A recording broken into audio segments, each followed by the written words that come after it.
Bonjour, bienvenue dans Igloo, le Mac de l'habitat sur topmusic.fr, sur trianon-résidence.fr et bien sûr sur la page Facebook de Igloo On Air. Igloo, le Mac de l'habitat avec notre expert Cédric Simonin. Bonjour. Oui, bonjour Eric. Vous êtes toujours patron de Trianon Résidence, ça n'a pas changé depuis la semaine dernière? Non, c'est la preuve du contraire. Bon, très bien. On est parti pour Igloo avec un thème important aujourd'hui. Je veux investir dans l'immobilier, mais j'ai peur.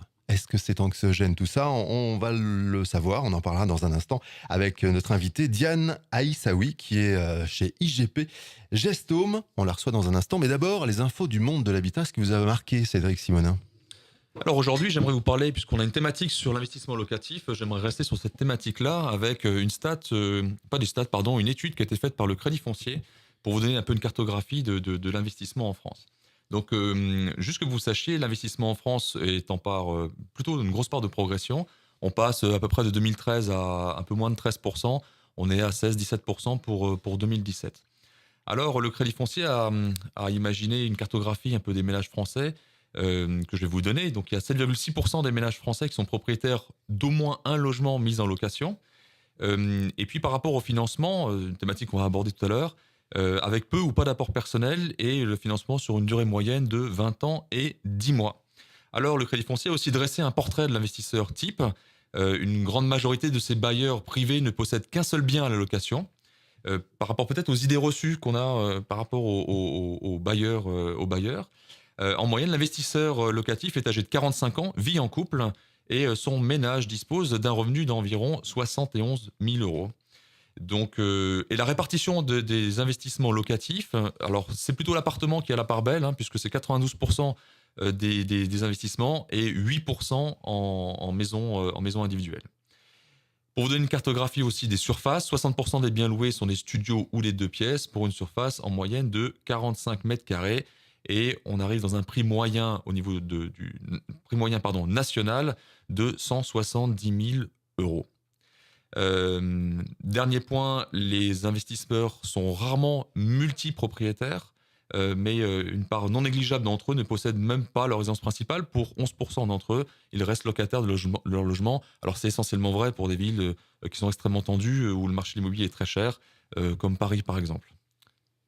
Donc, pour terminer, les grandes régions qui ont la part belle pour l'investissement, c'est évidemment l'Île-de-France, et puis on retrouve après l'Occitanie, l'Auvergne, Rhône-Alpes, pardon, et puis la Nouvelle-Aquitaine. J'ai un peu de mal avec Nouvelle-Région et PACA pour terminer. Par contre, on ne retrouve pas l'Alsace, qui est une terre vraiment d'investisseurs et où la rentabilité reste quand même extrêmement intéressante. Une info avec un événement à ne pas rater dans la région ces prochains jours. Ah oui, alors il ne faut pas rater le salon régional de l'immobilier qui se tiendra au Wacken du 12 au 14 octobre. C'est tout. C'est tout. Voilà, vous y serez évidemment.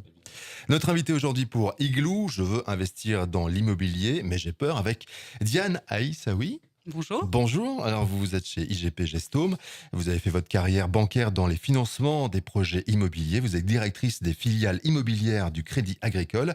Alors IGP, c'est spécialisé dans l'accompagnement de l'investissement locatif et Gestome, c'est spécialisé dans l'ancien et dans la location-gestion afin d'accompagner ses clients pendant toute la durée de vie de leur projet.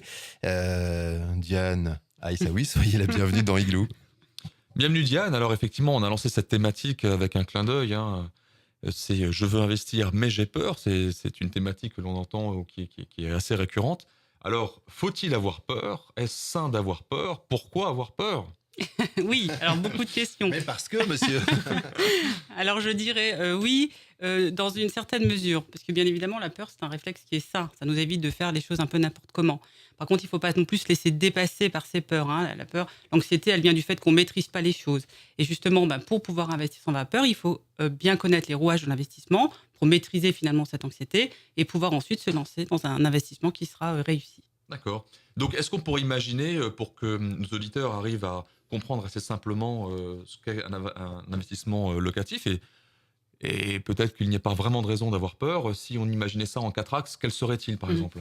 Oui, alors effectivement, c'est intéressant de l'aborder comme ça parce qu'on se rend compte que les gens sont différents, mais que les problématiques qu'ils rencontrent sont toujours les mêmes. Les clients qui viennent nous voir viennent toujours nous parler des mêmes problématiques et des mêmes craintes. Donc, si on devait les identifier en 4 thèmes, on serait déjà dans un environnement, l'environnement extérieur, ensuite sur des situations personnelles, Ensuite, sur la sélection du bien et du partenaire avec lequel on va travailler, et on finira par la situation financière. Alors l'environnement, est-ce qu'on peut en parler rapidement? Absolument. Alors l'environnement, c'est vraiment tout ce qu'on peut entendre sur les investissements immobiliers. On a tous un voisin, un ami, un frère, un beau-frère qui a fait des investissements et qui va nous en parler. Et malheureusement, quand on parle des choses aux autres, c'est souvent sur des situations négatives, hein. On raconte assez rarement quand ça s'est bien passé. Les trains qui n'arrivent pas à l'heure, les fameux toujours. Voilà, par exemple, effectivement. Et puis, on a aussi les médias, hein. Faut pas oublier que les émissions qu'on peut regarder en télévision sont souvent aussi sur des situations un petit peu catastrophiques. Sauf Igloo. Igloo, nous, on fait tout le contraire, justement. Exactement. C'est bien, effectivement, de tempérer, parce que bien sûr, le risque, il existe, mais comme je le disais, souvent, quand on est sur des situations qui sont un peu hors cadre, dès qu'on a réussi, effectivement, à bien maîtriser, comme je le disais tout à l'heure, les différents rouages, il n'y a pas de raison pour que ça se passe bien. Je rappelle quand même que si c'était si risqué, on n'aurait plus d'investisseurs en France, hein. Alors qu'il y en a encore beaucoup, évidemment. Oui. Et on continue à investir en France. Absolument. Alors maintenant, point de vigilance, la situation personnelle. Oui, alors pour bien se lancer aussi dans un investissement, justement, je le disais, il ne faut pas faire comme son voisin. Chaque situation est personnelle. Donc il faut déjà se poser les bonnes questions. On n'investit pas tous pour les mêmes raisons. On peut investir parce qu'on veut se constituer du patrimoine, on peut investir parce qu'on veut défiscaliser, on peut investir parce qu'on veut transmettre ou louer sa famille, on peut le faire aussi aujourd'hui. Donc déjà, avant de se lancer, il faut déjà bien comprendre pourquoi on veut investir. Et une fois qu'on a fait cette démarche, on va pouvoir choisir finalement le partenaire avec lequel on va avancer sur ces différentes thématiques. Donc ça veut dire que le diagnostic initial est extrêmement important parce qu'il est vraiment adapté à sa propre situation. Absolument, tout à fait. Chacun doit trouver l'investissement qui lui correspond. Donc quand on a commencé à évacuer un peu ce que l'environnement nous dit de négatif, quand on a fait un bon diagnostic, maintenant on se dit quel bien immobilier? Oui. Alors, quel bien et quel partenaire? Parce que je le redisais aussi, tous les partenaires ne sont pas non plus aguerris sur tous les sujets. Donc, je pense que aussi, il faut trouver le partenaire avec lequel on a envie de travailler. On sait que les situations réussies, elles sont souvent axées sur une situation personnelle, hein. C'est une question de personne. On se sent bien, on se sent en confiance et on va y aller. Donc, c'est important de choisir la personne avec qui on veut faire un investissement qui est quand même, on ne l'a peut-être pas dit, mais c'est à peu près 20 ans, hein, les investissements aujourd'hui sur les durées de prêt. Voilà, donc ça, c'est la première. Ensuite, pour se rassurer, parce que souvent on a peur de faire le mauvais choix sur le bien, on sait aujourd'hui qu'il y a quand même pas mal de garanties qui encadrent quand même les investissements aujourd'hui.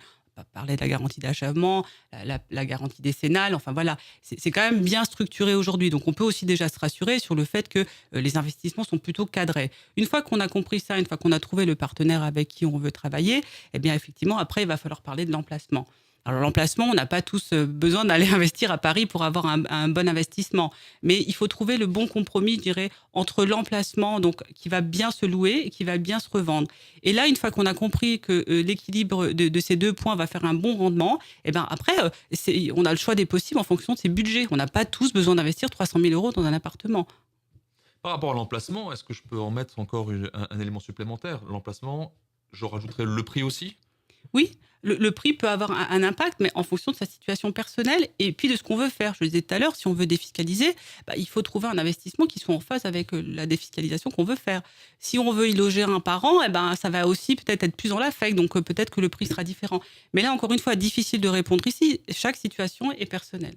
En tout cas, ce que je peux retenir, moi, c'est que si on est accompagné, on a un peu plus envie d'acheter parce qu'on a moins peur, tout simplement. On se rend compte que, bien évidemment, les gens qui sont dans le métier, d'abord, sont des bons investisseurs parce qu'ils ont bien compris que ça fonctionnait bien. Et comme je dis, c'est souvent une rencontre. Quand on a un ami qui est dans l'immobilier, souvent aussi, les gens vont investir, ce qui prouve bien qu'effectivement, quand on est bien accompagné, on y va quand même plus facilement. Donc, Diane, quatrième et dernier axe, j'ai peur qu'on ne paye pas mes loyers. Oui, aussi, c'est une réalité.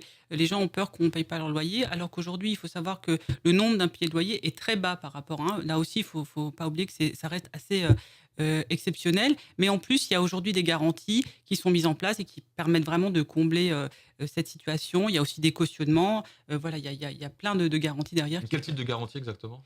En termes de garantie impayée de loyer, il y a la garantie impayée de loyer qui fait que quand le locataire ne paye pas, l'assurance va se substituer au locataire et ensuite va elle-même faire les démarches pour aller récupérer les loyers auprès du locataire. Donc si j'ai peur que mon locataire ne paye pas mon loyer, j'ai cette assurance qui me paiera mes loyers. Absolument. Donc je ne suis pas en difficulté pour le remboursement de mon crédit. Absolument. D'accord. Et ça coûte cher ? Ça coûte pas très cher justement, on peut être assez surpris et en plus c'est déductible des intérêts, du déficit foncier. Donc des impôts en gros. Des impôts, oui, merci. C'est déjà la fin de Igloo. Désolé Diane, mais c'était bien. C'était Merci. très très bien. Merci. En quelques secondes, j'ai envie d'investir, mais j'ai peur. Comment on peut résumer tout ça ?